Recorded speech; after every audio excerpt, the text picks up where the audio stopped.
Attention, listeners. Do you ever find yourself struggling to decide what to watch on a Saturday night when you're in the mood for horror? Or perhaps you're trying to round out your own horror film education. In either case, I'm sure you'll be able to make some great discoveries in my 10 by 10 horror watch list, featuring a breakdown of the 10 favorite horror movies from 10 renowned horror directors.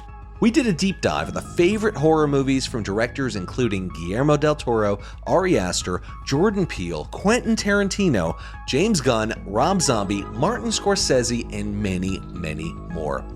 Here you'll find a collection of each director's favorite horror movies, along with quotes about what they appreciated about the films, all in an easy-to-reference PDF that you can download absolutely free.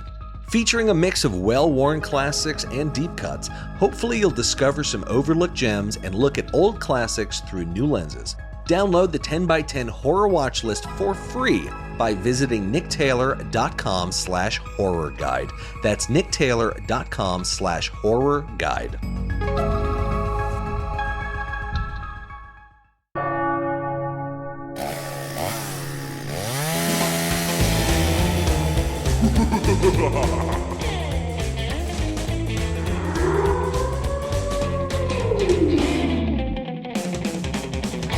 Welcome to the Nick Taylor Horror Show. Chris von Hoffmann is the writer-director behind multiple features including Drifter, Monster Party, and most recently, Devil's Workshop. In Devil's Workshop, Clayton, a struggling actor, is desperate for a role as a demonologist, but he has hostile competition with his longtime rival, Donald. Determined to get the role at all costs, he contacts Eliza, an expert in demonology, to help him prepare. Spending the weekend at her home, Eliza forces Clayton to confront his troubling past through the practice of a series of dark rituals. Does she want to help Clayton, seduce him, or destroy him? The shocking climax will set your soul ablaze. Devil's Workshop stars Timothy Granaderos, Radha Mitchell with Emile Hirsch. So I actually worked on Devil's Workshop as associate producer, and I am actually in the film. That's right. You can see yours truly acting, or at least trying to act, in the first and last scenes of the movie. So check me out. Devil's Workshop is available on VOD and in select theaters beginning September 30th. So check your local showtimes. In any case, I enjoyed the hell out of this conversation with Chris, and really, really hope you do too. We got into his director origin story. We compared notes about being on set of Devil's Workshop, because we were on set together a lot. In any case, please enjoy this conversation with writer-director Chris von Hoffmann. Yeah, I haven't done this in person in a long time. Really? Well, yeah. I'm honored, man. I think the past 2 years, everything has been done over Zoom. Really? Which is a shame. Yeah, it's a shame, man. Yeah, it's way better in person. Yeah, It's definitely. just more engaging. So I can see your beautiful face. And I can see your beautiful face. I'm a little unshaven and that's okay. all of that. I'm very shaven because I just shaved a couple days ago. So yeah, you're getting ready for your big press tour, so you have to look pretty. Yeah. Yeah. How's it been? Nothing yet. Nothing yet. Well, like I think they're setting everything up. Like they're getting their ducks in a row for next week. I Yeah. think. Yeah. Organizing everything. Cool. How's the week been post trailer drop? Are you feeling good about it? Yeah. Very nice responses. Good. A lot of messages from people that I've not spoken to in a long time, so that's always fun. Nice. Yeah, it's been a long time fucking coming, man. Holy shit. Yeah. When did you technically write the first draft of Devil's Workshop? Technically started writing. I think I did the bulk of the writing in February of 2020, right before the pandemic. Of course. So went out to market right when the pandemic started. So that was damn horrible. Yeah, bad timing there. Yeah, terrible. Yeah. It wasn't too long to turn it around, though. 2 years is no, terrible. Actually, in the grand scheme of things, no, it was not. We kind of worked, start off wanting to, we were trying to go out to, we had a list of financiers. CAA was certainly involved. They were supporting it. And we had a long list of financiers and companies. And then, companies were just sort of getting destroyed left and right for independent films. And independent financing was just not happening at the time. And, yeah. So we just had to work backwards and kind of go to cast first instead of money. And that's where we kind of had some success because it was a, solid piece of material and actors responded to it. And they were reading too. Mm-hmm. But even like the casting process of this movie was very interesting. Like who there were so many different actors that Right. came on throughout the film and had to leave for a variety of reasons, and it was never like creative problems. It was just like schedules and people got busy. And, Yeah. and we didn't have any money when we had these actors. Well, one So- interesting thing is there were two actors who were originally unofficially attached to the project who didn't end up in the movie. Yeah. But I'm wondering, did having them attached help move the movie forward? Yeah, I think people were, because people were definitely taking it seriously for sure. And they were like, oh, okay. Like people were actually responding to this. And I think we should take this seriously. But yeah, I mean, it was my first time like being like a producer on a film that goes through these kind of channels, like a proper film getting made, as opposed to like my first film, which was just sort of like kind of just total DIY approach, Which we have to talk about too. Yeah, exactly. Yeah. We didn't go through agents on that movie. It was all my friends, and Yeah. but with this movie, like I was on phone calls with like lawyers and agents and all these different people. I mean, I had a producer with me on those calls, but certainly listening, I learned an enormous amount for sure. Yeah. It was ultimately a great experience. I think I really learned a lot about the inner working. I thought I learned a lot on my previous movie, but this I learned an enormous amount. Yeah. Yeah. This is your third movie. Third feature, yeah. Third feature. Yep. Right. Were there any specific lessons that you did learn on this one that are coming to mind as you're talking about the producing process? God, Or I feel details about the industry that you think other filmmakers should be aware of as they're approaching their first, second, or third movie? Oh God, like that's. I feel like there's like a billion. I'm just trying to like. They'll think of, probably like, come perfect out one. as we keep talking. Yeah. I mean, it's one of those things where like, no one wants to make your movie. You have to Right. really these guys are not. You really have to. You kind of have to push it up the hill yourself until people believe in you enough to come on and are in it for the right reasons. That was the other thing. Like all the main producers that actually produced the movie, like we're all in it for they're all in it for the right reasons. And That's good. but a lot of other agents can be extremely helpful, but they're go big or go home kind of people, and like a smaller film could be trickier because there's not much in it for them in the grand scheme of things. Yeah, that's the tough thing, I think, for a lot of filmmakers or would-be filmmakers is they have the concept, they have the script ready to go, and then they're putting it out to other people, and they're contacting agents, and their project is not always high priority. No. And I've always struggled with the notion of this being a squeaky wheel, pushing the project forward, constantly staying in their face without being annoying, because I think if you're too annoying, they say, fuck this guy, I don't want to work with him. Yeah. But I feel like it's such a razor's edge, being squeaky wheel, but also not being really annoying to the point where you turn people off. 100%, man. I mean, like that's why like a film like this, I think it's important to because we were starting off with, a couple of the bigger agencies, and I think that's kind of where things were. It's like it was moving sideways for a very long time. Like they were taking our calls and they were helping us out, but like nothing was really getting done exactly. So we had to, in a way, kind of pivot and downsize a little bit and go to like smaller agencies. And then all of a sudden things started to really kind of move forward because that was their priority, was smaller agencies. Yeah. A movie like this. Yeah, and I obviously had visibility into this process from Yeah. like a very early stage, but for those who are less aware, when did the rubber really start to meet the road in terms of the project getting made?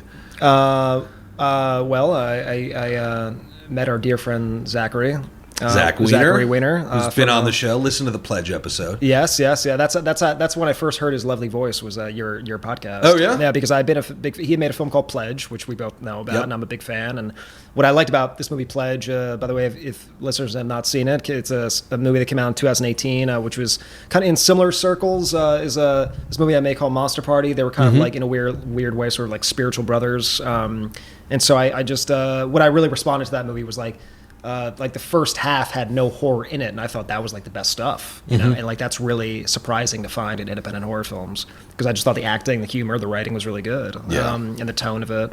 And so like I met him and the director of Pledge, Daniel Robbins, and he sort of that kind of launched me into their circle, and we kind of all had very similar ambitions and goals and sensibilities and taste and things and similar ideas of what we wanted to do and Zach really championed the movie for sure from day one and then he was really pushing it up the hill then his producing partner Joe Gallagher came on, and then I had a producing partner Gino Tazioli come on, and we kind of all, and then DJ Dodd, our other producer, like we all kind of just band together to like push this. And we were all pushing up the hill for like the right reasons, you know. Everybody was bringing individual value to it that was really good, and everyone got what this thing was. That's always important, when everyone understands what the movie is. Right. You know? Yeah, because I think there's a lot of potential for misconception. Yes, definitely. Yeah. With a movie like this, because it's got a lot of very strange themes. Yes. You know. Yeah, I don't want to ruin anything. I think people should just go in relatively blind. Yeah, I mean, that's probably the best way. I mean, like, I mean, yeah, like the trailer is what the trailer is. I mean, it certainly like is very flashy and, you know, shows a lot of stuff, but like it's not like really like there's a lot of stuff in between that stuff that it's not really, you know, like it's a very kinetic trailer, and I think you know, it's, you know, I think it's a movie that is definitely worth experiencing for sure. I'm very curious. I'm very anxious to see how people react to it. Yeah, and it's going to be on a number of screens. So yeah. By the time this comes out, I think this will likely come out the day the movie releases. Nice. So all those of you in major cities, go seek it out on a big screen. It's how it's meant to be watched. 5.1 surround sound. That'd be fun. Yeah. Fun times. Yeah. Makes a big difference. Yeah, for sure. Yeah. For sure. Well, let's back up a little bit. Your first movie, Drifter, was super low budget. Yeah. And it's post-apocalyptic, which typically is a concept that is reserved for higher budgets, but the movie looks fantastic. Yeah. Well, can we talk about that? How did the movie get made? And I mean, it was let me back up a little further. I mean, one thing I'm always curious about is, like, how do filmmakers initially get this sort of confidence to make a movie? Confidence meaning, like, I'm capable of doing this. I will find a way, because I feel like there's a ton of filmmakers who would love to do it, probably have the capability to do it. Yeah. Don't necessarily have the confidence or the balls or the drive or whatever you want to call it. So where did that first come from in you? When did you first realize you were capable of making a movie? A feature. Well, I've been like, you know, I've been like cutting my teeth on making a lot of short films prior to that. I think a lot of people kind of jump right into making their first DIY feature like immediately, and I think that's kind of. I'm not saying Drifter's like a perfect movie by any means, but you know, technically it's certainly impressive, I think, and but you know, I was just making so many shorts before, all different lengths. I mean, like 40 minutes, 20 minutes, 3 minutes, 5 minutes. I mean, just all these different kind of genres and kind of styles, and shot on 16 millimeter, shot on all different types of cameras. Shit. You know, my first camera I ever shot a short film on was like a VX1000, which was like, you know, not the best camera at all, but I was just kind of cutting my teeth on learning story and character and kind of understanding what my tone was, I guess. Yeah. And working with like non-professional actors and trying to get the best I could out of them and kind of building that community in California for a while, and a little bit in New York, but then like mostly in California, like post 2012. And so like, you know, Drifter just felt like, you know, I just felt like just like another one. It just felt like a long short film to me. Yeah. Because I feel like I'd been making I'd made 3 short films that almost felt like mini features. They were like 20, 24 minutes that kind of felt like mini features. And now it's like, okay, let's make a real feature. Yeah, for sure. I mean, like I don't. And if you watch like Drifter, it's very much like a movie that holds its influences on sleeve, very blatantly, actually. But but I think like I think filmmakers can get away with that on their first movie. Oh yeah, for sure. You know? I forget. Did you go to film school? No. Didn't go to film school. No. Okay. You just started making shorts at like what age? I mean, in earnest, like. I mean, technically, when I was like a tween, you know. I mean, like, I mean, but but the thing is, like, I would film constantly when I was a kid. Like I would film everything. Like my parents, you know, got me like this high-A camera, and I would just constantly be filming everything all the time. But I never edited anything together. I would just shoot a bunch of stuff. Yeah. And so I had a bunch of unfinished. I would kind of get bored with this, and I remember I would walk into. It was like I was like telling my dad I just killed someone in a car crash or something. I was like, Dad, I have something to tell you. I want to move on from this project. I don't want to finish it. I have another idea that I want to do. Would your dad help you with these projects? He was like, well, you know, as long as you know, he would always be like, I remember him always like expressing kind of like being upset that I wouldn't finish the previous one. Yeah. That I was like wanting to jump into the next one. But like once I started to be like, once I was like 20, 21 years old, I started to really, from that point on, I was like really committing. Yeah. From beginning to end. And like, you know, like I think that's why people get scared of commitment, because it is a long freaking process, making a movie. Yeah. I guess it depends on like what it is exactly, but Yeah. there's just a lot of hoops you got to go through. But you were one of these classic horror kids making movies with the Super 8 in the backyard, so to speak. Yeah. I mean, made like rip-offs of like Scream and called a movie Online, which is like killer, like stalking people on the internet. This is like cool. mid-90s. Do you have any of this stuff still? I feel like I feel like it would probably be at my dad's house. I feel like I have a couple like VHS tapes of maybe a couple of the unfinished things. It's just a bunch of like scenes. You know? They're not like shots stringed together. Right. And I acted in all of them. So, I mean, are they good? Absolutely not. But is there charm? For sure. Somewhat. Yes. Yeah. I think I've heard from multiple horror filmmakers. Or filmmakers in general, that they were always making little movies, but like never would finish them for whatever reason. Yeah, I just have I just had to, I had too many. I would see another movie and get inspired by that, and I'd be like, oh, I want to make that kind of movie now. Yeah, like I don't want to make this kind of movie. Right. So I feel like it leads to like not finishing them at a young age leads to you wanting to complete something. As an adult, it leads to this feeling of like finally I'm going to stick to something and finish it. Yeah. I think it gives you a certain drive. Yeah, because like no one is like no one's going to take you seriously until you start actually finishing something and showing it. If you're just like shooting a bunch of unfinished stuff, it's like, who cares? Yeah, exactly. And probably the process of finishing a movie when you're like 12 years old would be enough to discourage you from ever really wanting to do it later on.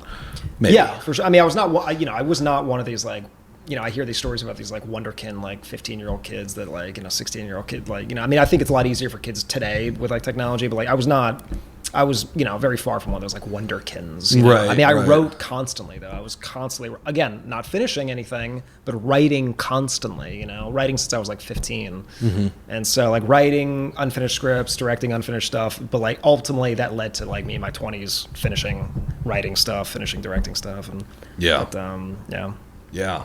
Well, let's go back to Drifter. It's a really impressive film. When you told me the budget of it, and I was shocked at how little it cost. Yeah, I mean, it's that just comes from like just a full-on DIY approach. I mean, like it was all my friends. We didn't go through agents or anything. I did a lot. I did the production design, did the set decorating, did the props. So like it was it was a lot of like people just kind of forming together to DIY this thing. I mean, it looked expensive. You had drone shots, I think. It looked like drone shots. Yeah, and Joshua Tree, Yeah, you had some nighttime shots that looked really awesome. Yeah, exterior nighttime shots. Yeah, we shot an A7-100 for that. Did you must have had a DP though, or an A7S? Yeah, my friend, not Tobias. Yeah, he had been. I met him at Santa Monica College. I didn't go to Santa Monica College, but I had a friend that went there that snuck a short film that I made into their film festival. And so I had all these students watch this short, and so I met all these kids that were like aspiring editors and DPs. Oh, so you just scooped them all up and made a movie with them? Pretty much, yeah. Oh, that's smart. A few shorts and a feature, yeah. Yeah. So like that's get these guys like when they're at the beginning of their career, so they can't like charge you $5,000 a day. Well, the production value for that movie was awesome. It looks like you shot in a bunch of ghost towns and abandoned locations. Yeah, no, we did a lot of wacky things to shoot that movie. It's always exciting when you kind of like do some dangerous things and you get away with it. Yeah. Did you have a single permit making that movie? We did. Yeah. For like we had to get a permit from the road in the town in Bombay Beach, like the Salton Sea, because we were filming some like crazy shit like in the road, like where like cars, because I was half civilized. It was kind of like Raccoon City, it was like half civilized, half totally abandoned. Yeah. But there were a lot of places in that town that we totally did not. And where was it? Where was the actual town? Where did you? I was like 3 hours from LA. It was like Salton Sea, Bombay Beach. It goes by both names. They shot The Bad Batch there like a few months before us. Okay. And they shot one other film there as well. But did they shoot the Salton Sea in that area? Probably not. It was high budget. Yeah. I don't know, but the director of I don't know if you saw Honey Boy. I did. But the director of that movie made a really good documentary called Bombay Beach, which you should check out. Oh, nice. Yeah, it's all about the people that live in Bombay Beach. It's very strange. Oh, wow. I mean, it's sad, Is that like a township that's kind of been abandoned? Kind of. It's very poverty stricken. Yeah, shit. it's really. We met a couple of the residents there. It's it's very depressing. Yikes. Yeah. Well, what was that overall experience like, and how did it prepare you for your next movie? Hot. It was very hot because we shot like August, and people were like laughing at us. Oh, holy shit! They were August, like in laughing at LA. us. Yeah, well, it was like deep in like it was almost near San Diego, and they were laughing at us because we were shooting in the summer in Bombay Beach, and Wow. they were like they literally told us at one point people die out here during this time, and It's encouraging. if you watch the movie, like all the sweat is all genuine, you know, like it's all real sweat, all real flies on their faces. Yeah, it felt very real. A lot of it felt Yeah, real. it's Costumes, the grime on everybody's costumes, like it very all looked pretty polished. Rob Zombie, very Rob Zombie. Yeah, for sure, for sure.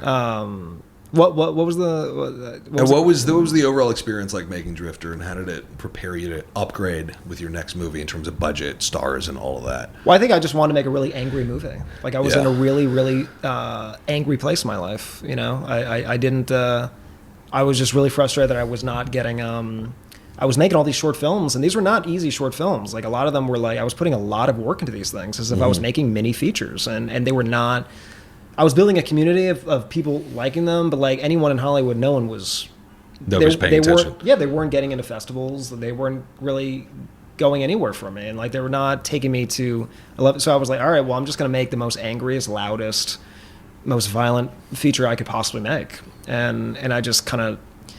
That's why the movie, like, it has a very, very, very thin plot because it's not really about a plot or even like character development. It's more of like a sensory overload of just kind of almost like kind of bashing you over the head and almost kind of trying to attack you through the screen. Yeah, and that was kind of like honestly, if I'm being honest, that was the intention when I was making it. Just have something that's just loaded with energy that's going to shake people up a little bit.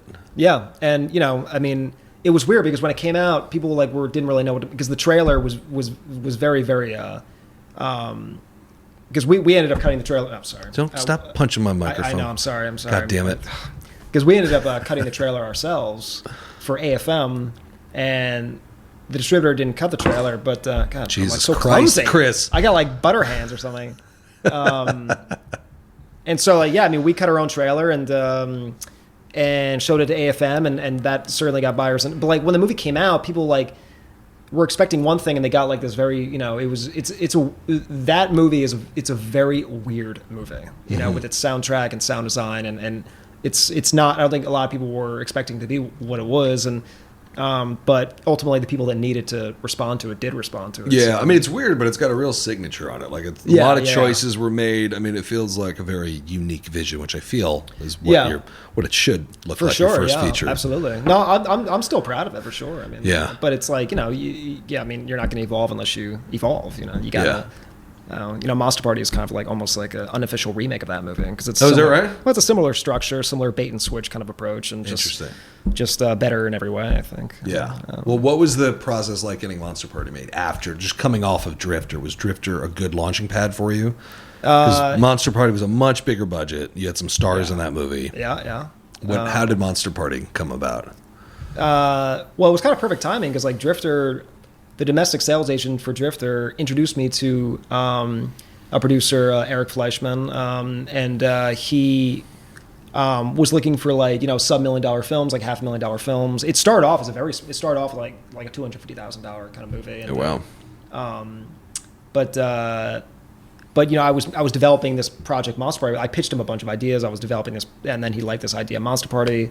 And then we were developing it for like several months while I was finishing post-production on Drifter, and then ultimately the script got into a good place where he felt he needed to send it to CAA and agents, and I got a whole team behind that from that script, and then they saw Drifter and they're like, wow, this is they were excited to see future stuff from that because they knew it was kind of like a prototype for like a future filmography, and so like kind of everything was kind of they were sending Drifter to everybody in Hollywood, and I was getting all these like I was doing tons and tons of meetings all over town, and it was a blast. I loved doing all those meetings, and did a handful of pitches. Is it the water bottle tour basically? Yeah. I mean, I loved it. I really enjoyed it. Some people don't like doing it, but for that time, I really enjoyed doing it. It must have been a blast. I loved it because I was like so excited. I was so anxious to like talk to these people, get in those rooms, and so like Monster Party finally went into production simultaneously with Drifter like going to Netflix. So it was very perfect timing in the spring of 2017. It was very the first half of 2017 was pretty wild, very dense. A lot of crazy stuff was going on, and then Monster Party was going in post production, and then during that time, I was like, doing a lot of pitching, and pitch for the Pet Sematary remake, which was interesting. And oh, really? Yeah. You wrote up as like a treatment for it? Well, there was already a script. Okay, so like I'd like my ideas on like rewrites and like the vision and just kind of I put together this like giant lookbook with everything. Yeah. And it was a great experience. It was I got to go to Paramount, got to like talk about the vision of the movie, and that was fun. Frankly, I the original Pet Sematary is like one of my favorite films. So it's like so good. I don't even know how. I mean, you don't say that, but like I just don't know how. Hey, why would you remake it? Yeah, I like the remake. It was good. It was good. I did know about like the idea that it was going to be the little girl that was going to get killed, and not I remember like which I thought that was a good switcheroo. Yeah. I remember knowing that beforehand. But yeah, no, I thought the remake was pretty good. Yeah, there's that one scene when he reintroduces the dead daughter to his wife, and he's like, I know you're not going to quite understand, and you just see how he is so kind of seduced and deluded by her zombie state or whatever you want to call it, and he's in such denial of her death. It's so heartbreaking. And it feels so, it's like funny, but it's also so not funny.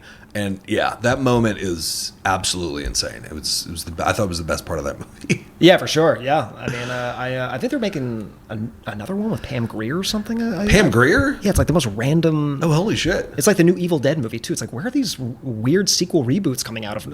They have like no name, really big actors in them. Like, how are these getting made? Oh my god, yeah. Because I like Pet Sematary too, with Ed Furlong. Oh, are you kidding me? It was pretty awesome. I'm obsessed with it. Yeah, I love it. You like it more than the first? I genuinely really love it. Yeah, I mean, like, it's good. I love the thrashing kind of high school angle of it. I love Clancy Brown. It's a crazy movie, man. I own it. I mean, I watch it probably more often than the first one. I did turn it off when I first saw it. I was very young, and the rabbit slaughter scene was more than I could handle. Those are real fucking rabbits. I know, and the stuff with the kittens too. I mean, it's kind of that was hard to get through. But it is like it's called Pet Sematary, so if you don't like seeing animals die, you kind of know what you signed up for. Yeah. But at the same time, it doesn't make it easier. I just remember like always being shocked by like the bully's death by Clancy Brown, where he's like, "I'm just fucking with you." Yeah, and he like slices his face off with a motorcycle, and I'm like, whoa. Yeah, it went there. It got pretty intense. That's how you kill a bully right there. That's how you do it. Yeah, it was a kid from Big, too. It was fun to... Which kid from Big? He was like Tom Hanks' childhood friend in Big. Oh, he played the bully in Pet Sematary Clyde, too? yeah. Mm-hmm. Oh, holy shit, I didn't realize that. He played a good bully. Wow. Yeah, he was... Speaking of cameos, was that Craig in Drifter? Yes, it was. I knew I recognized those pretty eyes from somewhere. Yes, it was. Yeah, he was a part-time actor for a bit. Okay. I was told he kind of looked like Bill Paxton a little bit. I can see it. Yeah, he's got that vibe going on. Craig's the man. Oh, Craig's awesome. He's just like, he's a great production designer, great human being, he has a great family. So much fun to talk to. Yeah, so great much fun horror hanging out buff. with. He's the man. He's one of my favorite people. I mean, like his work on that movie was insane. Dude, he was like almost a one-man army. Is that right? Yeah, almost. Yeah, like wow. I mean, he was just, he never complained. I mean, he was just really, he was a trooper, man. And everybody seemed to love him. He seemed like one of those people who were good to have on set because they just kind of were the glue that hold the chaos together. Because they've been on a lot of sets, they have a good attitude. People look up to them, and he just seemed to really have that, element to him on set.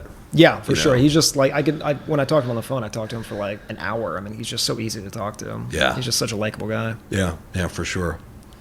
So where did we last leave off? So Drifter and then Monster Party. How was filming Monster Party? Because that was a big change from Drifter in terms of budget, in terms of stars, in terms of you had sets this time. You weren't running around stealing shots in the desert. Oh my god, dude! Monster Party was like the first day of filming, everything was really going nicely in pre-production. It was, it was weird. It was like this cast was just unloading left and right. I was like, oh my god, we got that actor, we got this actor, that actor saying yes. All these actors were saying yes, and like it was just coming together so like seamlessly. Once the script went out, it was really wild. Mm-hmm. And Lance Reddick was actually the first actor that came on, and then Aaron Moriarty from The Boys was the second actor, and then it started to snowball after that. And And then you got, what's his name, from Nip Tuck. I always forget his name. Julian McMahon. Julian McMahon. Really like him as an actor. Yeah, him and I had a really awkward lunch when we first met. Right? But like once he signed on, it was like he was super cool. Went to his house, did a fitting with him. He was awesome. He's an awesome guy. Yeah, he seems like it. But like everything was going pretty smooth, and then like the first day of filming, I was like, well, I'm just going to be just as ambitious as I was with Drifter. But the problem is like Monster had a very intricate. I mean, not a very super intricate, but it had way more of a plot than Drifter. It had a lot more moving parts with like characters and on top of being really, ambitious for the schedule that it was shot in, which was like 17 days. And it was just, you think that I was like shot listing that thing until the end of time, but like you can shot list until the end of time, but until you were on the day, I didn't really know how real proper professional movies were made. I didn't know about like block light shoot. Like I didn't know about that whole process and how risky it was if you go over. Block light shoot. Like blocking the scene, you block it for the DP, block light shoot. And then you light it and then you shoot it. Yes. But like the first day, I swear, I mean, people laugh at me when I say this, but I swear it was an omen from day one that like a bird crapped on my head. And they and I was wearing a baseball cap, and they say if it shits on your hat, it's automatic bad luck. It's bad luck. I always heard it was good luck. If your hat is off and it shits on your scalp, that's good luck. Okay. But see, I missed it. It's like Final Destination. I interfered with fate. So did it shit on your head or your hat? My hat. Okay. And that's what I think. I think it like the devil came back to collect. So like what I'm trying to say is that pretty much every day, pretty much that entire process, was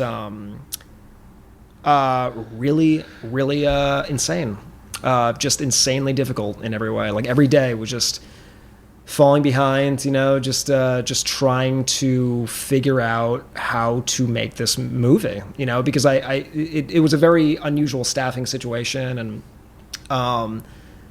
it was just it was pretty it was a huge learning curve, but ultimately we were like, I mean, we only went over it like a couple days. Like ultimately we did make our days actually. But it was just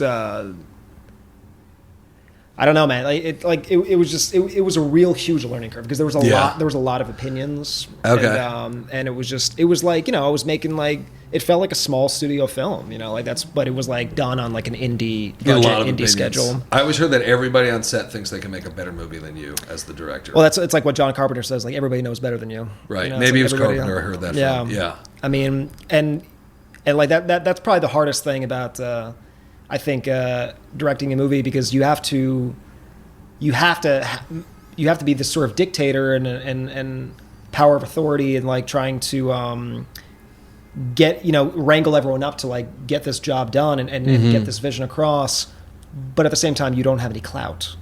So being like a relatively new director, you mean? Yeah. Okay. So like some people are just going, I'm just gonna do what I'm gonna do, Right. and so like that's and of course there's, I'm sure, I mean, I've never heard it said to my face, but like, I'm sure there's people that like will be like, oh, I would never shoot it that way, or I could do it better than this. Like, why? I feel like that's inevitable. Just I mean, like when you're like, I think when you're pursuing any creative life, like whether it's a director, writer, actor, singer, what have you, like you're gonna get a lot of shit. You're gonna get a lot of shit, like whether it's from parents, relatives, friends of relatives, friends of yours, enemies of yours, agents, managers, trolls on the internet, critics. I mean, you're just going to get a lot of shit. You just, no one, because unless you were doing exactly that, it is impossible for them to relate. Yeah, exactly. And they just think that you're just screwing around. Yeah, and there's a lot of just haters out there.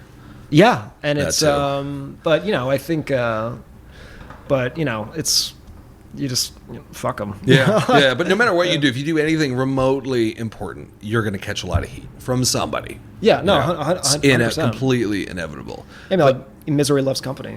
Yeah, for sure. Yeah. But were there any keys to navigating that? Because, again, you're on set, probably with a bunch of people who have more on-set experience than you do, and they think they know better than you. And there's that fine line between you want to be, inclusive of everybody's ideas and a collaborator, but then like you got a fucking movie to make, Yeah, well, I think that's probably like, because I think a lot of people like ask, like, I think a lot of people that are maybe not directors or like they, they're curious, like, what does a director exactly do? Like, what, because like, all right, the DP's handling the lighting and the editor's doing this, what does a director actually do? And I think the biggest thing that a director is responsible for is, one, the actors, but like in the biggest picture is like the tone of the movie. Yeah. And I think the key is you have so many ideas from other people being thrown at you, and so many different opinions. People like pulling you over, like, yo, like maybe I could do this. Maybe you should do this. And like it happens all the time, right? All day, every day. And basically, you have to. I think it's very important to be very open to other people, because they're just kind of casually just watching from the sidelines, just like seeing what you're doing, and so you have to like juggle all these different ideas that people have and cherry pick the ones that make sense for the overall tone, on top of what you actually want to do as well. Right. Without letting it water down your vision for the tone. Yeah. I mean, like, and I think you should be able to, once you're in production, you should definitely be able to understand, like, it should be pretty straightforward. I mean, like, like that actor is just not going to fit in this tone, or like that idea is just not going to play well. I just know it's not. It's just totally off kilter. Yeah. So I think I think at this point I've been relatively prepared enough, that like I understand like what my tone is, that like what ideas are going to work and what ideas are not. And I feel like another skill of directors that not a lot of people talk about is the ability to kind of understand what is going to work and what isn't going to work within the tone and context of a movie. Yeah. Be able to filter those ideas and be able to kind of preconceive what will work. Yeah. In terms of the way the movie is and the way the movie's supposed to be and all of that. Yeah. I feel like that ability, not enough people talk about it. And it's a real intangible, and I think that's what makes good directors, is they know what's going to work and what will work. Yeah. I mean, if you're not, because there's a lot of, unfortunately, there are a lot of people that like sometimes are just, people that just kind of like sit in a chair and just watch the monitor and just kind of like, right. Act like, just kind of like the image of being just a director. Kind of phone it in. And like, those people aggravate me, because like that, people look at that as like, oh, that's what you do. It's like, and it's not, if you care, that's not at all what you do. No, of course if you don't not. give a shit, if you're just doing it for a paycheck, or just have like a built-in thing with some sort of like low-rent distributor or whatever, just cranking movies out for them, then so be it. But like, if you actually care about it with all, like would you die for this movie? It's like, sometimes you got to ask yourself that question. Yeah. Yeah. You got to give a pound of flesh up, I guess, for like every movie you make in one way or another. Yeah, for sure. Yeah, I've heard like even Ty West talks about how making movies can be traumatizing. Oh, He's yeah, never gone I've into detail, but yeah, things are going to happen. Things you're going to have to make compromises that if you care about the movie, it's going to be like a pound of flesh being torn from you. Yeah, I think. It's definitely like it can be very. Like if you care about it more than anything in the world, it is the most emotionally damaging process you could possibly go through. Yeah. It's just, and that's, I think it's a very, I think filmmaking is a very like misunderstood thing. Mm-hmm. I think a lot of people, I don't know. I think it's just kind of, it's just hard. It's a hard thing to explain, like what really goes through. It's like what really goes through. Yeah, you might not be like a blue collar worker, like, just laying down bricks or whatever. But like, Mm-hmm. it can be very mentally damaging. Oh yeah. Same thing with writing too. Yeah. I try to write every day, just to kind of like flex my brain. Oh, do you? Do you have like a specific writing practice? Like, yeah. If I'm not like writing a script and I'm just like kind of writing as a fuck off, just kind of like train my brain. I'll write like 3-4 pages a day or something. But if I'm actually like writing a script, I'll usually, crank out a first draft in like 5 days. Oh, wow. Yeah. I just kind of like, I don't like to lose it, because I feel like it's like that line in Finding Forrester where it's like the first rule of writing is to write, not to think. Yeah, that sounds about right. Yeah. Do you have any collaborators when it comes to writers, people you show your first, second, third drafts to? Yeah, I think so. Yeah. A bunch of random people. Sometimes I'll show it to people that I've never showed it to before. Like, oh yeah, he's a friend of mine. Why haven't I showed it to him before? And I try to make a little gender balance with like, the people that I show it to, just kind of get like different points of view. Yeah, I feel like that's really important. Yeah. I think people just show it to solely men, and like, I don't think I don't know. I feel like you got to get those different perspectives. Yeah, well, they say that some of the best collaborations are when you have multiple genders working on a project. Like Scorsese always had a female editor. Yeah. and I think Tarantino for the longest time. Sally Menke, yeah. Sally Menke for a long time. Well, women, like, I always thought women were like great great editors, and like a lot of women were like, it really started off as like females because it was a lot like knitting, and they were very gentle and fragile and very delicate, and you know, like that seems to be like a dying breed these days. But like, you know, I think look, I mean, some of the greatest directors are women. Some of the greatest editors are women. And I think Catherine Bigelow typically has male editors. I think I might be getting I think wrong. that's correct. Yeah. But I think just the balance in gender with movies, I think it makes a really well-rounded movie tonally. Yeah, for sure. Yeah. Yeah, I think Absolutely. somebody did stand up about how like men, they like to shoot everything and they have cameras out like it's the big cocks, and then it takes like a woman to take all that footage and like turn it into something that's artistic and beautiful. Yeah, for sure. I totally subscribe to that for sure. Yeah. Yeah, it sounds about right. Yeah. But so as far as the difficulties on Monster Party, were there any major challenges that you overcame that stand out? Yeah, I mean, like there was there was two different occasions. I think like the biggest probably one is just like dealing with all the opinions during post-production. Like post-production was like a fucking psychotic nightmare. I mean, Post was more difficult because there was no pre-buy, so it's like we just had to rely on either a festival picking it up or at a certain point just like, all right, we'll just have a buyer screening, which we ultimately did, and RLJ ended up picking it up. But you know, the movie was getting submitted to like festivals during like the worst time for a movie like this, which is like the peak of the Me Too movement. And, oh man, you know, I stand by the film. I don't think it's like at all. I mean, I think it's very gender balanced. I think, you know, everybody kind of gets theirs, and I think there's if you dissect it, it's actually, I think, pro. As opposed to anti. The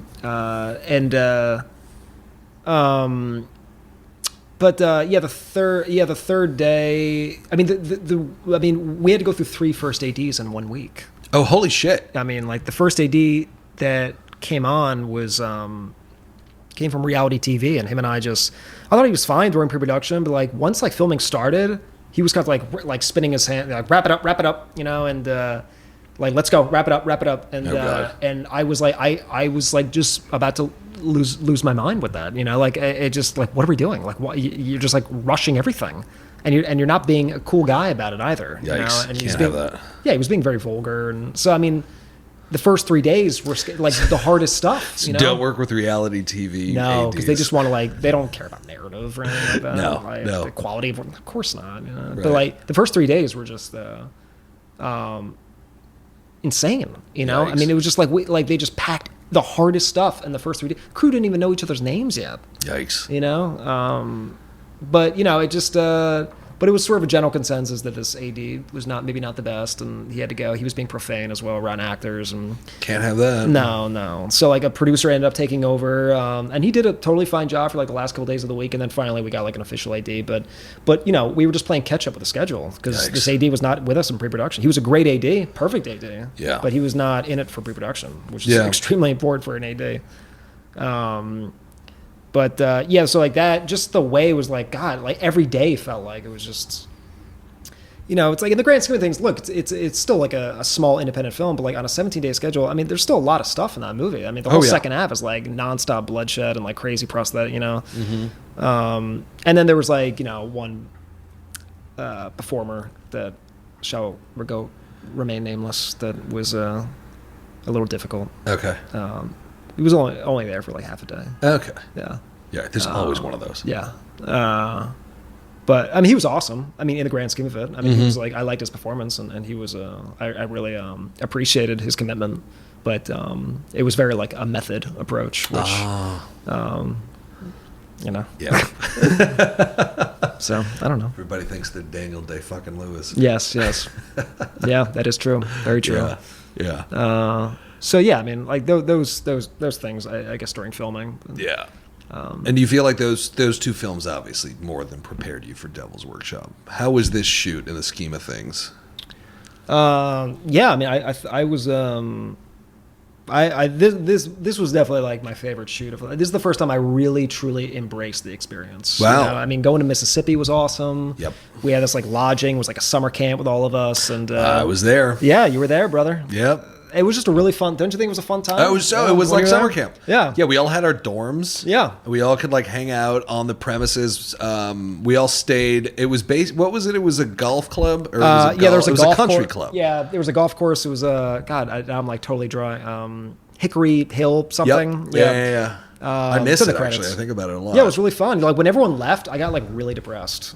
Like because you were there for like a week afterwards. Oh, dude, because my two producers like Joe and Gino, they were wrapping up like returning things and crunching numbers on the budget and like everyone, they were just doing their own thing and there wasn't really much need for me.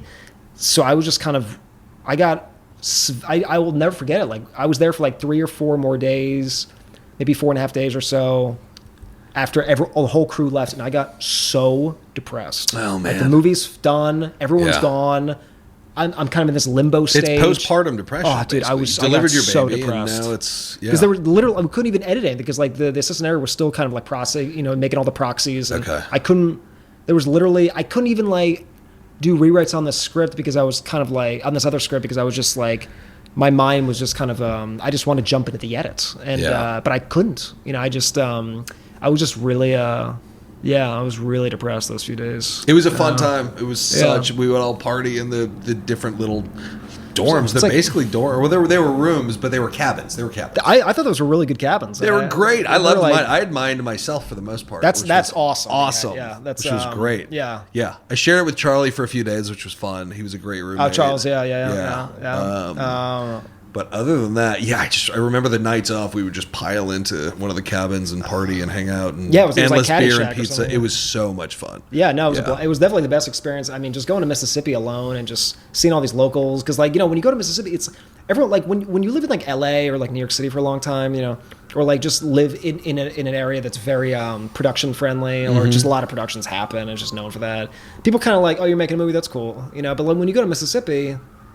It was insane when we were trying to like Joe and I like went to go see a play at this community theater to kind of support this theater that's nice of you. The Mary O'Keefe Cultural Center in Mississippi that we filmed at, and we went to go see a Streetcar Named Desire production there. Oh wow! And we we were asking this woman to get like rally up some extras for it, and they were like through the clouds excited like because they got to be in a movie. Yeah, they were all so. It was like we were making like Star Wars or something. Right. It was like I was like, wow, I love it. Still exists. Like people still like.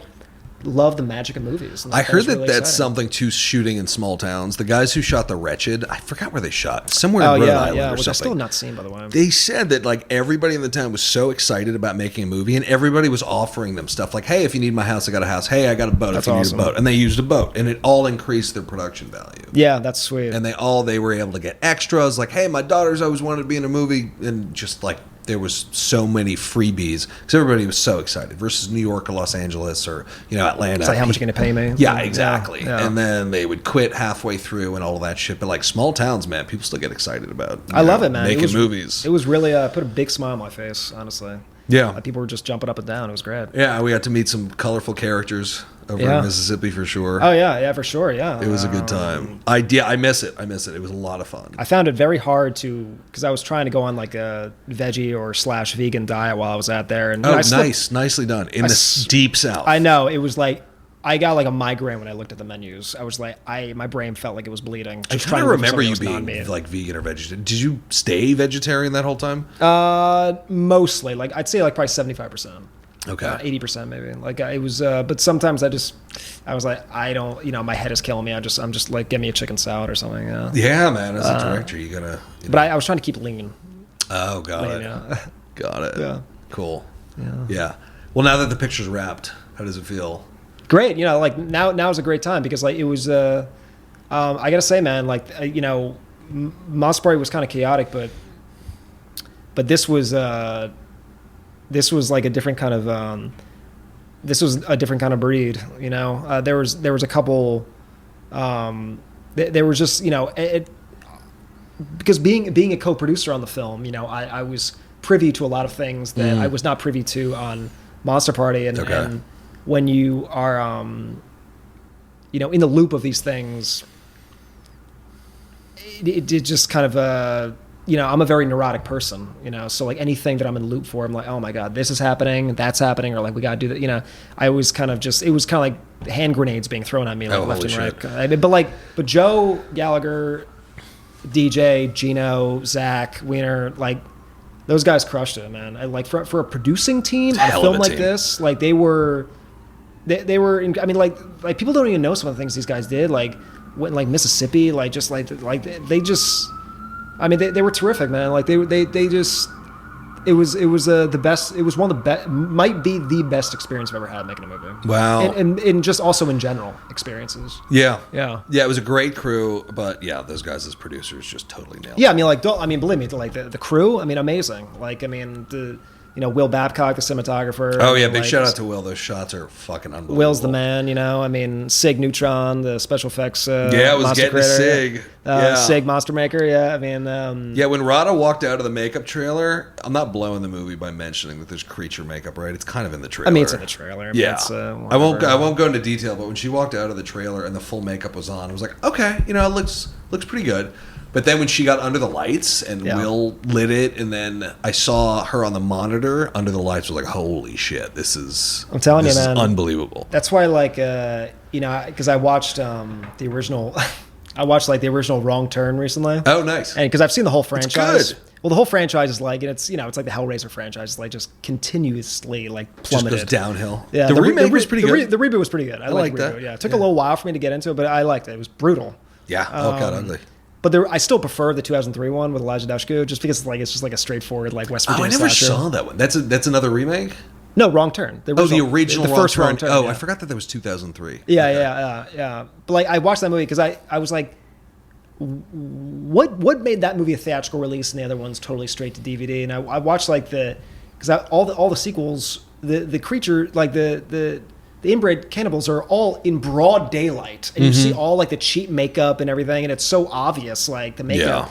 The first one, what made the original one successful, I think, is because they're all like the way they're lit. Yeah, it's like you just show just enough, and like, and they come off really scary, actually. Yeah, because they don't really show too much. If you see, the more you see, the more you disbelieve. Yeah, for sure, and that's why lighting is a powerful thing, man. Yeah, even Guillermo del Toro would talk about how xenomorphs, if you put one in broad daylight in the middle of New York City, it wouldn't be that scary. But you put them in the dark in a spaceship, they're fucking terrifying. Oh, absolutely. It'd be pretty goddamn scary walking down New York, though, too. A xenomorph? We're talking about like an alien, right? Like an alien, like, dude, I was just watching Alien Resurrection the other night because I'm a big fan. I'm sorry. Oh, yeah? I love it. I remember seeing it. There's a case to be made. Dude, it's such an entertaining movie. It's such a guilty pleasure. It's so campy. Yeah. I mean, I just have a fond memory of like I was with my brother and his friends. And That's my not friends the Fincher one, is it? No, it's Alien 3. Alien 3 is the Fincher one. That one had some cool stuff. I surrendered by Alien 3. I get it. I understand why the CGI is horrendous, but everything else is pretty solid. I mean, it's like it's I think for a first film under those circumstances, I think he did quite a fine job. I remember watching that movie a lot growing up. I remember getting the VHS at a King's supermarket. And oh, nice. Oh yeah, I had the soundtrack. I was kind of obsessed with Alien 3 for a while. Yeah. I just love the tone of it. I love the prison planet, all the shaved heads. Yeah. I think there's a scene when Ron Perlman, somebody throws a basket and they didn't mean to get it in, but they actually got it in. It was like first of all, we're talking about Alien Resurrection now. Oh, shit. I was just talking about Alien 3. Oh, excuse me. Okay. Let me get my shit together. Alien Resurrection Chris. is the basketball scene. Pardon me to hell. Yeah, no, Sigourney Weaver throws the basketball behind and him. It goes in, and Ron Perlman's like freaking out about it. Yeah. Somebody just told me that. I forgot who, but yeah. That's pretty, Sigourney Weaver. I mean, she looks like a basketball player. Yeah, she could. Certainly tall. She looks like she could dunk. Yeah, for sure. Yeah, no doubt. Resurrection. Yes. A lot of cool stuff. I recommend you revisiting it. Did you like Covenant? Was it Covenant? No, is that what it was called? Yeah. No, I didn't like it. I had mixed feelings. I had mixed feelings. Yeah. I love the hell out of the new Predator though. That was really cool. Prey was good. That was and really cool. I'm so I can be so thick-headed sometimes. I just realize like, oh, it's called Prey because the first one's Predator. This one's called Prey. Right. Oh, that makes sense. Predator and Prey. That's why they called it Prey. Oh, you just got that? I'm not a very. It takes you a minute. Yeah, I was in remedial classes growing up in grammar school. Nick, it's okay. So I could be slow to the loop. Yeah. No, I thought that was fantastic. I'd love to see more horror franchises reimagined like that by just stripping out all the things. Hellraiser. About the first one. Hellraiser, October I'm looking 7th, forward to. Hulu's killing it, man. Dude, I'm a big fan of Hulu, man. Like after Prey, I thought Prey was Did I love it? I don't know, but was it really entertaining? Yeah, dude. Yeah, I thought it was really cool. Dude, the whole like criticisms of like, oh, she's like a 14-year-old girl and why she can't. Dude, Killing the Predator was never about strength. Like the director talks about this. It was never about physical. It was about like mind. Like you watch like Schwarzenegger in the original Predator. He doesn't use like strength to kill the Predator. Yeah, it was all like mind tricks. Yeah. Yeah, and that's what the Predator strategy. looks for. Is they want the biggest, baddest hunter on that planet. You know, if a grizzly bear can't take the Predator in prey, then obviously physical strength is not going to go too far. Has nothing to do with it. Yeah. Yeah, but I'm a big fan of Prey, and it might actually be in my top 10 of the year. I'm not sure yet. Yeah, I think it's in mine for sure. Yeah. Yeah. X is my number one for sure. I think X is I can't wait for my Pearl. number one, too. Maxine too. Oh my god. What Yeah, is he I know. doing? Shit. Ty He's West making like is my going dream nuts. movies, man. Like, yeah. You see the teaser for Maxine? No. It just shows like a Hollywood sign, but it says Maxine instead of Hollywood, and they're like, "You're my obsession." Boom, boom. Yeah, because it takes place in the 80s, right? Yeah, it's like 85. Yeah. Do we know how it connects to the original movie? Because obviously, it is Mia Goth's character from X, the survivor, and now she's trying to make it as an actress in Los Angeles. Oh, holy shit! X. So it's a sequel to X. Yeah. Oh, that's great. Oh, that's right, because her name is Mac. All right, it's all coming together now. Yeah. I'm really glad to see that A24 has taken Ty West under their banner. I love it, yeah. Because he's been putting out great stuff for so long. I know, and I yeah. feel like he just busts his ass to make a movie every single time, and he seemingly has to raise the financing and start from square one and just like really work so hard. And it's about time. The carpet was rolled in front of him, and he got to make things that are of a higher budget, and we can really see this guy's vision because I'm a big fan. I'm a big fan too. I mean, like I think A24 is great when they're making those kind of films, like a movie like Tusk or something, or like Green Room. Like I think they should be making more of those kind of commercial genre movies. I liked Tusk. Yeah. Everybody makes fun of me for liking Tusk. I like Tusk. I love Tusk for like maybe like the first like hour, 40 minutes. There's moments that are really disturbing. No, dude. That make you feel just shitty. Dude, when Justin Long wakes up and he has no leg. It's so bad. And he doesn't realize, and the guy's talking, and Michael Park's talking, and he's like, where's my leg? Where's my leg? And he's like sipping on the juice smoothie or whatever.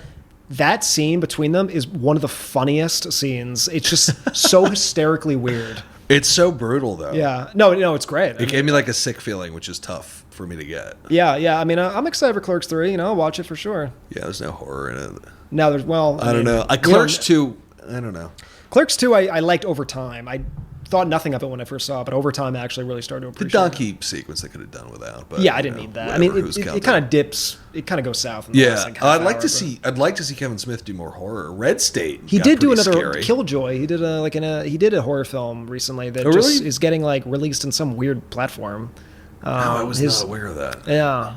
Because he's got a horror. Was here. It's called.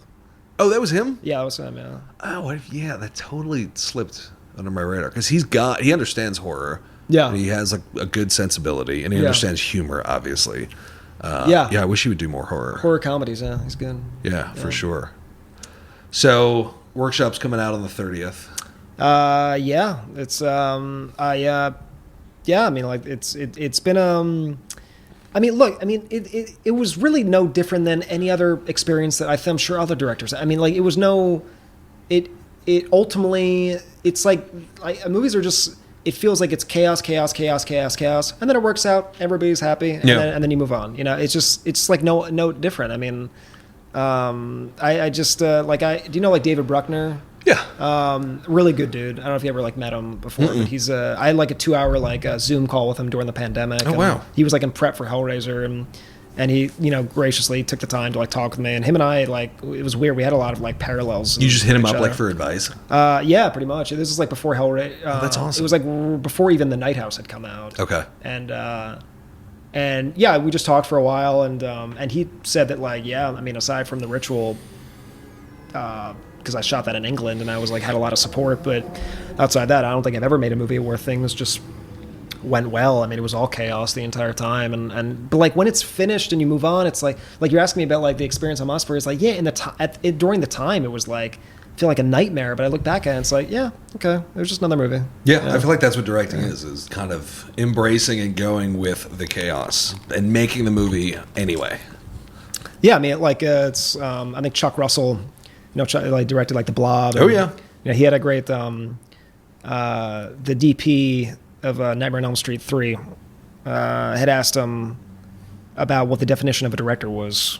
Okay. And Chuck Russell said it's the last man standing. Interesting. And I think that kind of made a lot of sense. That was very like simple kind of definition of what what it was. I guess it's. I mean, maybe not always like it's just like I guess because you just have to sort of.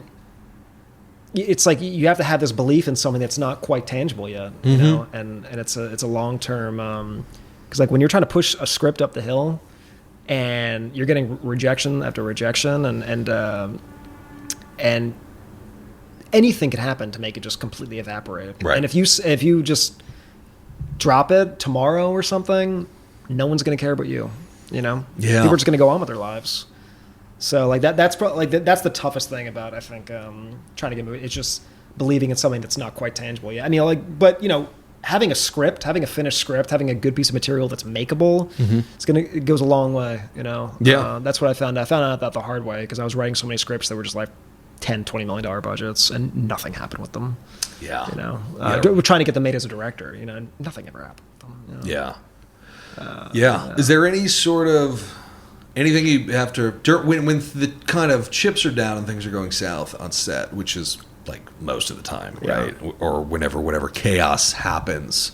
Is there anything you either tell yourself or exercise or anything you do to prevent that dark night of the soul to get you through it? Come out on top of these difficult situations? Well, I have a permanent dark soul, Nicholas. All right. So I think just.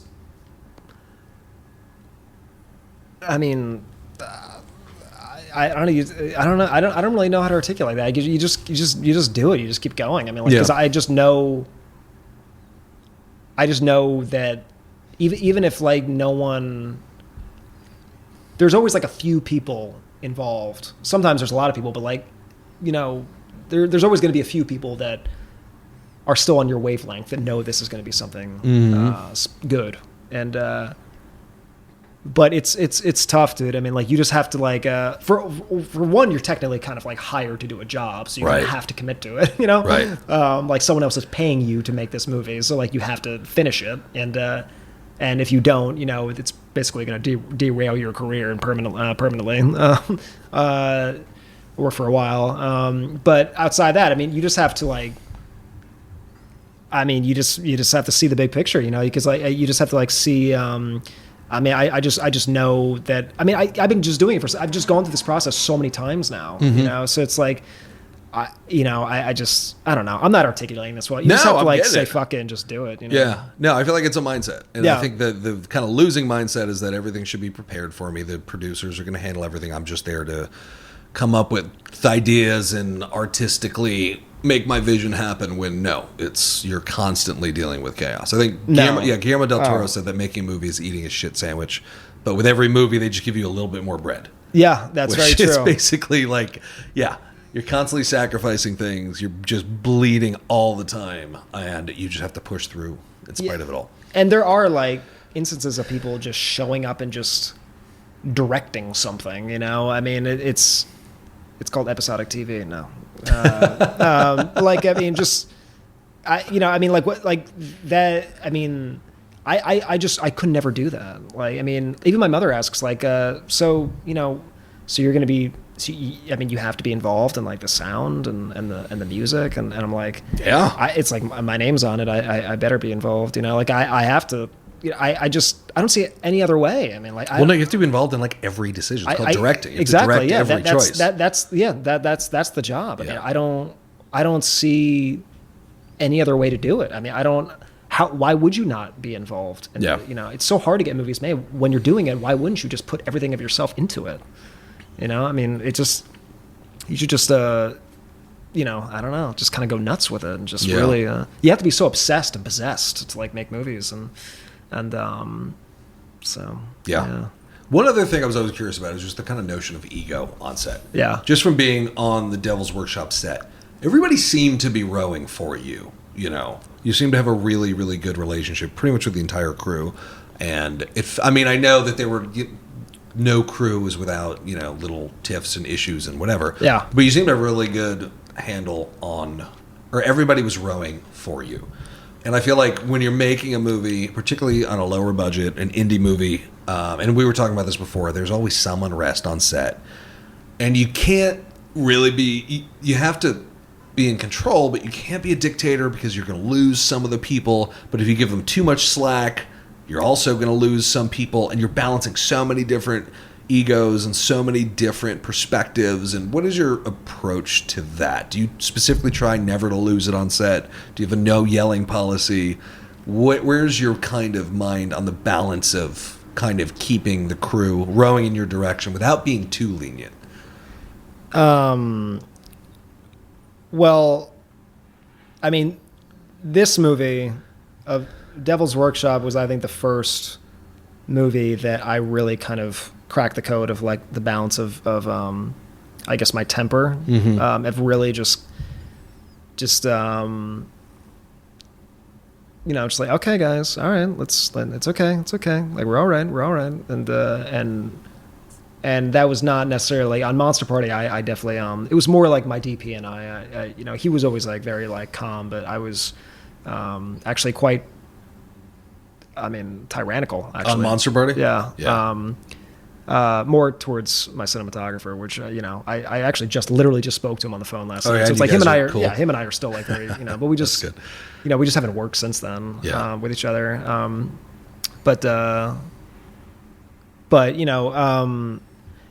think I think experience goes a long way. I think and also like I listen to everybody. I'm very open to everybody. I'm open to my AD. I'm open to the script supervisor. I'm always like asking her about like I make people know that they all are sort of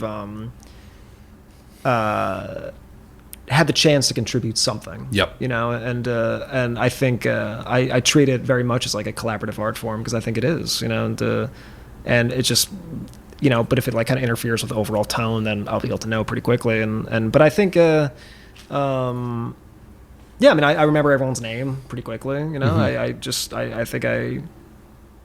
I personally think that I tend to like treat people with respect. So yeah, I mean, like I'm a pretty like straightforward guy until when someone's like not being professional. Like that kind of like sets me off. Like when someone like does something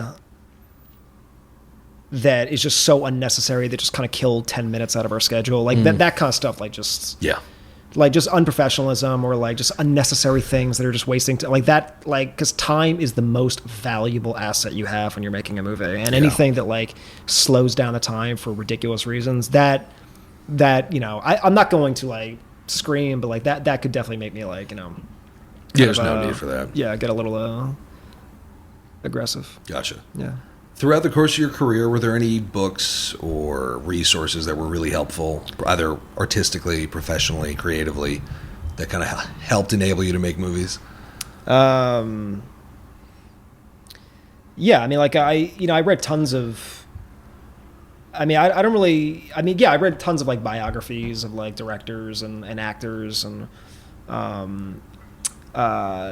And I read like Rebel Without a Crew. I was a big one. Loved it. Watched a lot of like documentaries of like making of movies. Watched a lot of like behind this. When DVDs came out, I was like, oh my god, this is amazing. I was so upset. I was like, I can watch the behind the scenes of any movie. Like, and then running commentary. Oh yeah, commentaries. Hardcore. Oh, loved it. Yeah. I guess any specific. I don't know if any like specific books are coming to mind. I'm sure there's something there. I just maybe I just can't like. I mean, I guess like Rebel Without a Crew is probably the one that I can remember the most. That's like what's coming off the top of my head. I mean, because it was it was just. I mean, I did that stuff. It's like I used a wheelchair as a dolly and had my friend push me on a wheelchair and with a camera. I mean, that was when I was in high school. But like I love that kind of stuff. I think that's kind of. I think I tend to see that like a little bit less these days, of like that kind of homemade filmmaking. Like I feel like the last filmmaker that I've seen that from, and I'm sure there's so many others that I'm just like not. I mean, I don't know every filmmaker in the world that's current right now, but like I feel like Greg Araki was like the last filmmaker that I remember like watching. His films felt very like homemade, like and like that could be like you watch like I don't know, even like Robert Rodriguez is like just is like Tarantino's early films, like Robert Rodriguez's early films, before they started to get studioed and mainstreamed, they were just like there's like this homemadeness about them. Yeah, and that's why it was so refreshing in the 90s. Like even like Pulp Fiction. I mean, Pulp Fiction's like it was what it was, obviously, but like you watch it, it feels like a very like raw indie. Totally. And Jackie Brown to Reservoir Dogs, there was something like, and I think that's what was so refreshing when those movies came out, because they didn't feel like very polished movies. Yeah, the interiors in Pulp Fiction are insane. They're amazing. They're like, those are people's houses that they just must have. I know, it's great. Squatted in. There's such obscure decorations in some of them, like Eric Stoltz's house. Oh, it's great. There's shoes on shelves on the wall. It's just like, what the fuck? It just feels so lived in and so real. Yeah, I feel like that's what added to that movie. If they built like polished sets, would not have had the same feeling. Yeah, for sure. I think like the Safdie brothers maybe are like, those are probably like the current like homemade kind of like where like they just feel like I just love their aesthetic. It just feels so much more real, and it's more powerful because of that. Yeah, for sure. Yeah. Big fan. Big fan of those guys. So what is next for you? I think like this, probably this script called Sharpshoot. It's a sniper script. It's a little bit bigger, but that's probably like the script that's like the closest to ready to go to market. I mean, it's pretty, mostly takes place in a junkyard for like, it's like, there's like a B story too, but like that's like where like the primary story takes place is in a junkyard, like a big ass like 50-acre junkyard. Oh, nice. So less horror, more. It's definitely more of like I'd say it's probably like I guess maybe it's like a little like Taylor Sheridan kind of like roughness to it. Yeah. A little Jeremy Saulnier a little bit. Oh, very cool. Yeah. Like that one. I'm excited about that. I mean, like I love horror films. It's like I love them to death. And I would absolutely make another one. But it's like, I mean, I love thrillers. Like I love thrillers. I love crime films. Like I love really dark comedies. Like I just and like you want to like find a way to mix all those together if you can. In a serious way. That's always the code to crack. Yeah, I feel like everybody wants another series of R-rated comedies like the ones we had in the 90s and early 2000s, like Very Bad Things and Something About Mary and stuff like that. Yeah, for sure. Yeah, it's been a while. I love their Something About Mary. It's one of my favorite comedies. It's brilliant. Yeah, when I first saw it, I was about 13. I'd never seen anything that funny. I lost my mind laughing. Dude, I was not ready for it. Lynn Shay with her rack hanging out. With the binoculars. Amazing movie. It's like a cartoon. I know. It holds up to this day. Oh, it's amazing. It's like the most politically incorrect movie ever made. Yeah, it's really good. I liked Outside Providence too. I think that may have been one of well, I think they produced that, right? They didn't direct it. I thought Peter directed it. I could be wrong. Maybe, yeah. With Sean Hoddesy, right? Because he wrote the book it was based on. It's based on like his childhood. Oh my god, yeah. Or his teen years, yeah. Yeah, that's okay. Yeah, I didn't know that. Yeah, I remember seeing Outside Providence a lot, like watching on cable, like 1999. As the 90s is still. I mean, it's still quite possibly my favorite decade for film. Really? Honestly, it's just there was just like this. I think it was more like there were so many studio movies coming out that had like this real kind of cynicism or like this kind of like darkness in them, and there, I mean, look at all the people that came out, and like all the groundbreaking things that happened in the 90s, like the independent way. I mean, like Linklater, Paul Thomas Anderson, Fincher, Tarantino. I mean, it was probably one of the greatest decades of cinema since the 70s. It was like, I feel like it was a combination of the 70s and the 80s, because it had like the 70s new wave of the indie movement where everything was up for grabs. And then the 80s, because it was like all these like big ass B movies and like Con Air and The Rock and all these kind of silly, The Specialist, Face and all Off. These, Judge Dredd, Face Off, By the way, have you seen the Dredd reboot from 2012? No, you called me out on this last time. Gino watched it and he didn't like it. Oh, really? Yeah, and I was like, dude, Dredd is like my Bible. Is it really? Is Stallone in that one? No. It's totally like reboot all the way. I mean, Carl Urban plays Judge Dredd. Okay. I recommend it to a lot of people that I think would like these kind of movies, and I've gotten some people that are like, dude, this is terrible, and then I got some people say it's amazing. So I gotta check it out. I think you would dig it. It's the best video game adaptation that's not a video game. It's amazing. I love it. I'm probably hyping it up way too much. You're going to see it. Like, you're probably going to watch it and be like, yeah, it was all right. Yeah, no, it's on my to-watch list, which is ever growing, but... Watch it while you're on LSD. Oh, really? I'm out of LSD. The concept is like, they're hunting these gangsters that are like selling this drug called slow-mo. So every time they take it, like, their time is going like, at one point... that sounds anti-Semitic. Or called slow-mo. How dare you bring that topic into this discussion? Sorry, I thought it offended my half-Jewish side. Yeah, that's... or my Jewish side. Jesus. I'm going to jump out the window right now Please because I'm just so offended. Yeah. All right.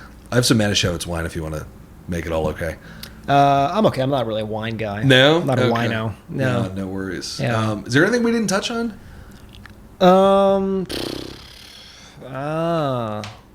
Either related to this movie or anything else? And I'll edit this part out. I don't know. Favorite horror movies? Don't you ask that? Favorite movies or whatever? Sure. Yeah, I can ask that. Or I sometimes ask, like, what movies do you watch before you make a movie? Okay. Just to kind of stay in touch with your own aesthetic. Like, Spielberg watches, like, 5 movies before he makes any movie. But I can also ask I can ask your just general favorites, too. Yeah, I don't really, I don't really watch many movies before. I usually watch a lot of, like, Shark Tank. Really? I watch, like, a lot of, like, I'm being serious. Before you make a movie, you watch a lot of Shark Tank? Well, because I just don't want to get, I don't want to subconsciously steal anything because I did that a lot in the beginning years, and I just don't want to I want things, I don't know, I guess I want things to be like a little fresh. But I mean, I will watch certain films for sure. Yeah. And especially when the movie's like done with post, I'll watch a lot of movies. Yeah. I'll just get caught up on stuff. I just saw Resurrection recently, have you seen Resurrection with Rebecca Hall? It's a Shudder IFC movie. No. It is so good, dude. Is this new? Yeah.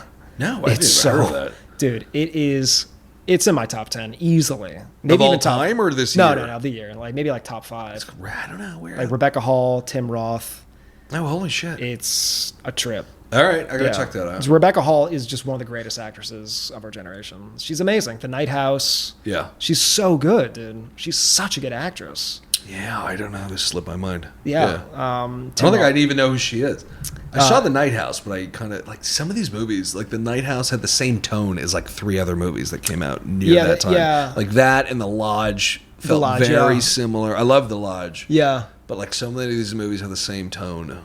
Yeah, well, Resurrection, just the concept, dude. When you find out, like, what's going on, it is... Rebecca Hall has this monologue in the film that's, like... It's like an acting class. Holy shit. She'll win an Academy Award one day. She's just brilliant. All right, I gotta check that out. Yeah, check it out, man. And Tim Roth, too. Tim Roth is the man. Yeah, Tim Roth can do one of my favorites. I guess, but like favorite movies in general. Do you have any favorite horror movies? Favorite horror movies? Yeah, I mean like Candyman, the original Candyman. Yeah, this probably might be my favorite horror movie of all time. It's pretty. The one perfect. from the 90s. It's pretty perfect, dude. That movie scared the shit out of me when I first it still freaks me out, man. Like the whole like the flashback where the kid is like talking about the other kid that got his like private parts cut off, and it was in the toilet. And it does like a flash cut, like in the 70s of like the mom like the kid screaming and the mother like that to this day freaks me out, dude. I mean like that. It's so rough because it's so realistic and like so.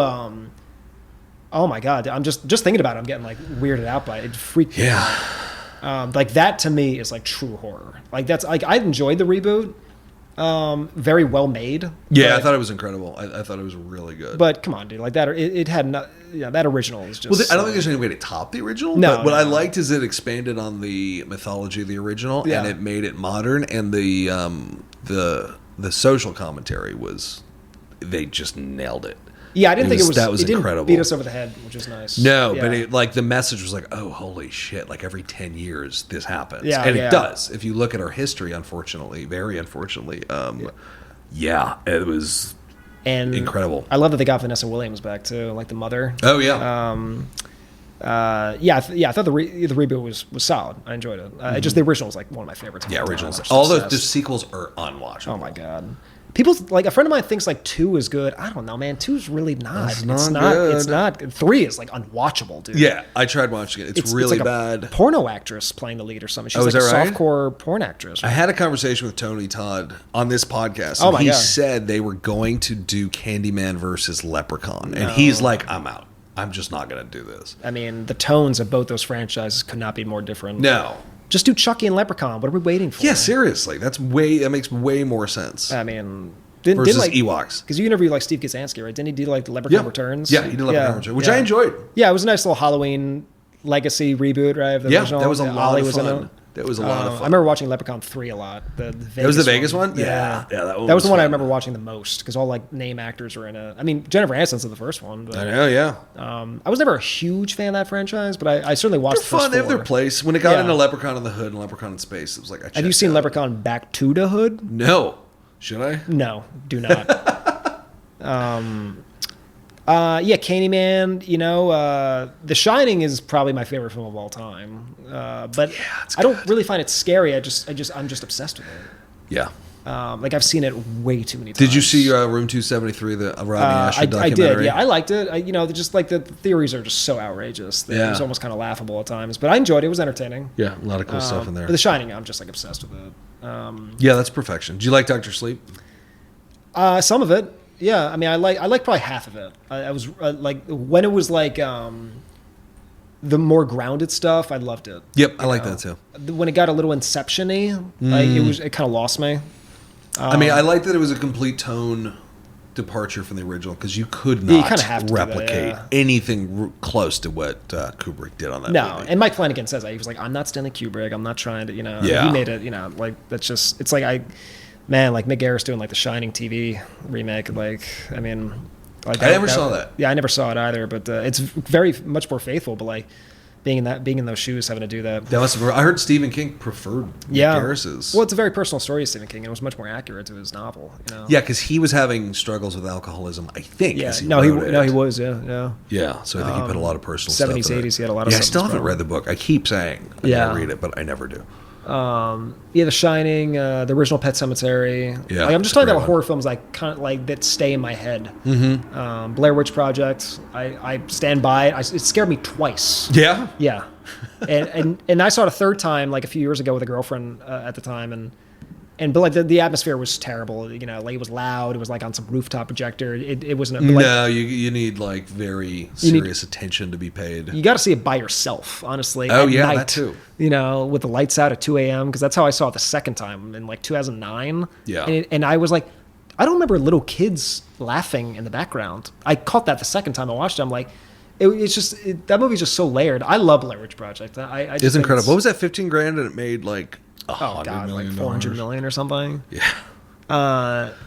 And I mean, I guess those are probably like the top ones, I'd say. The ones that I just like feel are just my go-to, like just classic Yeah. horror films, I'd say. I mean, I guess maybe more recent. I mean, I love the first VHS.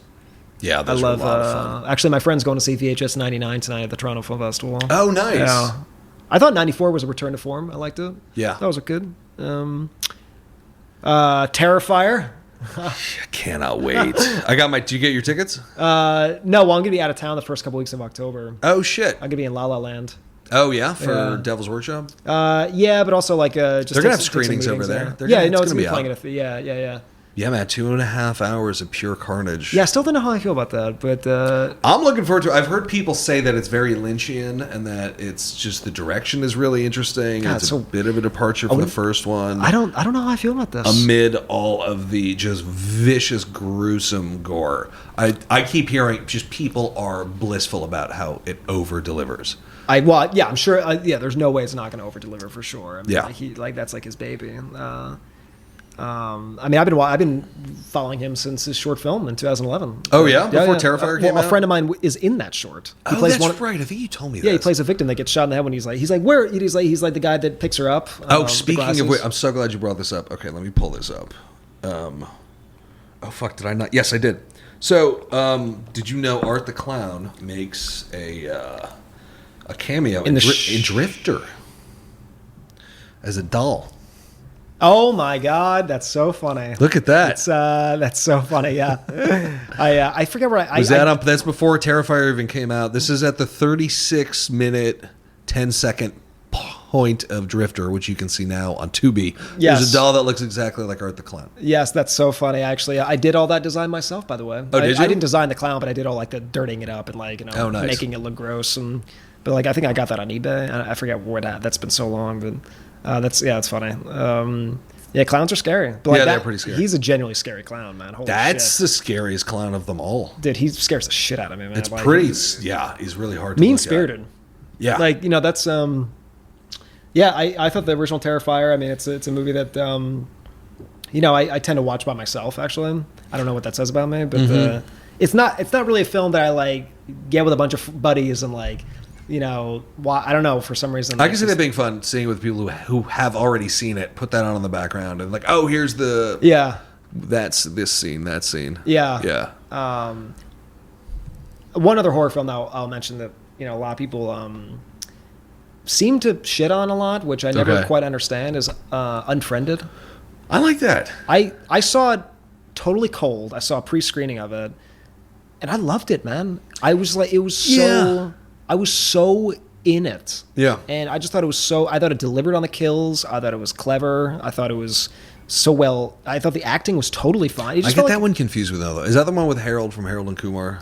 No, that's Searching. That's Searching. Okay. That's more of like a drama. Oh, all right. I thriller. remember which one. Unfriended's like a Blumhouse. That was movie, that was the girl who dies and she's like haunting the internet. I just love the whole Yeah. setup. Like kills herself and it's like a cyber killer. The original title was Cybernatural. I'm so happy they didn't go with that. It's way too on the nose. Yeah. I like Unfriended, man. I was a big fan of it. That was good, but I feel like the horror community is really quick to shit on certain subgenres, like found footage. Yes. Although there's been a lot of good found footage post Blair Witch Project. Poughkeepsie Tapes was great. Yeah. Troll. Paranormal Activity Troll still Hunter. kind of scared me a little bit, yeah. All of the paranormals for the most part I enjoyed. 1 Not and 3 all I of them, love. but like a lot of them. The third one in the 80s is great. Yeah. The Unfriended's a movie like I talk about it a lot, but it's a movie that I never really revisit though. Which one? Unfriended's not a movie that I ever like really revisit though. Yeah. Did you see Host? Yeah, I liked Host. Host I thought was really good. But yeah, it's the new found footage is these kind of screencast movies. Or yeah, for Skype sure. Yeah. Movies. Do you see Dashcam? No. That was like Rob Savage's follow up to Host. I was curious about that one. No, I didn't see that one. Yeah. Yeah, that would be a fun kind of movie to make. Yeah. Yeah. Just find out like where their cameras. I love where that we kind of can like make a that movie raw out of. kind of like just grab it. I have a camcorder back in my head. Like just grab a little camcorder. There's something and more just- scary about it when you see stuff that looks like it's done with a camcorder or from a security camera. Your eyes don't know that it's fake. No, dude. When I saw the teaser for Cloverfield, I was like, "This is phenomenal." Yeah, Cloverfield was And fun. I like the movie, but like the teaser was so. Have they done a sequel that has anything to do with monsters attacking a city? I don't know. I No, mean, because there's been other Cloverfield movies, but there's no kaiju. Like, where's my fucking kaiju? Yeah, it was like Pacific Rim 2. It's like, oh, I was gearing up for it. It's like, oh, it's just giant robots. It's just Jaegers. Yeah. No kaijus. yeah, So that was a bummer. yeah. It was still a fun movie, but One of the Hills of Eyes, the remake of Hills of Eyes. I would put that in my I think top. it's way better than the original. I do too. I would put that in my top 5 of horror films. Yeah, that movie like blew me away when I first. They were doing some great remakes around that time. Dude, we got spoiled, man. I know. That was like when I was like in high school and a little after high school, and like all these like Texas Chainsaw Man. Like, dude, who would have thought Michael Bay was like responsible for a lot of these? Yeah. The Amityville Horror remake I thought was fun. Is that the one with Ryan Reynolds? Yeah. I revisited it quite a bit, actually. The Last House on the Left remake was Really good. Great. Yeah, really good. Great. It's so rough though. Oh, dude. Fucking just brutal. The Friday brutal. 13th reboot I thought was pretty decent. That was enjoyable, yeah. I know you don't like talking about this, but I thought the Nightmare on Elm Street reboot was not terrible. I thought the It's Alive remake was really good. All right, moving on. No. I mean, like it's like I don't think I ever really watched the whole They did thing. an It's Alive reboot? They did, yeah. With Bijou Phillips, yeah. Oh, it was like holy shit. one of the straight to DVD ones. Oh, yeah. I didn't know that. I don't remember anything of it. Okay. It was like towards like the end of the 2000s when they all right, let's start. Now we'll get a lot of these different properties. Let's start. We don't have to theatrically release all of these. I'd like to see a Reanimator reboot. I love the original. The original's perfection to me, but I'd love to see what somebody like a Fede Alvarez treatment, like what he did for Evil Dead. I'd love to see somebody to do with Reanimator, something that's like more grounded and less slapsticky.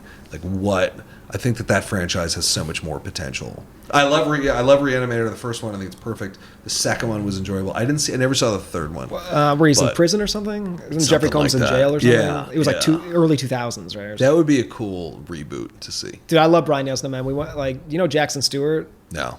He directed a movie called Beyond the Gates. Have you seen that? No, I've heard of it though. You guys probably have a lot of mutual friends, but I mean, he's like, him and I are like big. He's in LA, but we're like, I have a lot of similar tastes. But he He's really good friends with Brian Yesna, and like, nice. He invited me to like this screener party at Brian Yesna's house, and we all screened like old short films. Oh, did Brian give you some of his wine? Well, I'm not a wine guy, so I didn't. But he's got like there. a wine cellar, and he has really good wine. Yeah, and they don't have labels; they just have like chalk numbers on them. Oh, nice! And he's been aging it. It was really, really good. Nice. I mean, we had dinner there. It was a really nice house in Beverly Hills, and Tyler McIntyre was there. That did Tragedy Girls. Oh, nice. And it was a good group. Like Radio Silence was there. It was a group of people. Oh, holy shit! We all showed like old shorts of ours, and it's just a blast. Being around like other creatives like that. It's just like, everybody's kind of going through similar things, and it's it was a great time. Yeah, no, that sounds awesome. Yeah, man. Well, cool, man. Well, this was a lot of fun. I'm glad we finally got around to doing this. Yeah. Before we part, any parting wisdom for those aspiring filmmakers out there? Man, that's well, I mean, I kind of,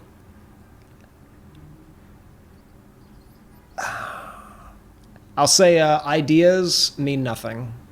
And the only thing that really matters is a finished script or a finished film.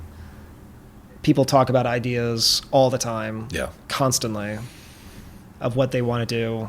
And they could have gotten a script written during that time. And also, like, if you're a writer, try to write every day.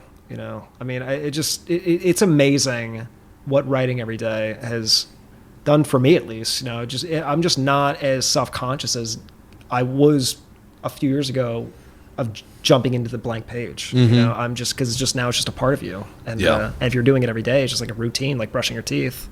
And so yeah, I mean, and also, like I said earlier, I mean, like, it's just inevitable that you're just gonna get a lot of like, I mean, you're just gonna get a lot of criticism from people. People are just gonna be like, there's gonna be a lot of assholes, and like just a lot of people that just don't really get what it is you're doing, and you just got to like, I mean, you just got to say fuck it, and like you kind of have to be. I don't want to say like selfish, but you do have to be kind of. There is sort of like you kind of do have to be like a little single track minded, mm-hmm. Because if you kind of veer off, you're gonna start believing them that what they're saying is right, and yeah, I mean, you just have to say fuck it, and not give a fuck. Yeah, that's words of wisdom right there. Sounds good. Cool, man. Thank you. Yeah, absolutely. All right. So, here as always are some key takeaways from this conversation with Chris von Hoffmann. Number 1, nobody's going to make your movie but you. Chris has directed 3 features, and he's likened the process of getting a movie made to pushing a boulder up a hill all by yourself, every single time. He realized early on that nobody will ever want to make his movies more than he does, and therefore the entire fate of the movie is on you. Always.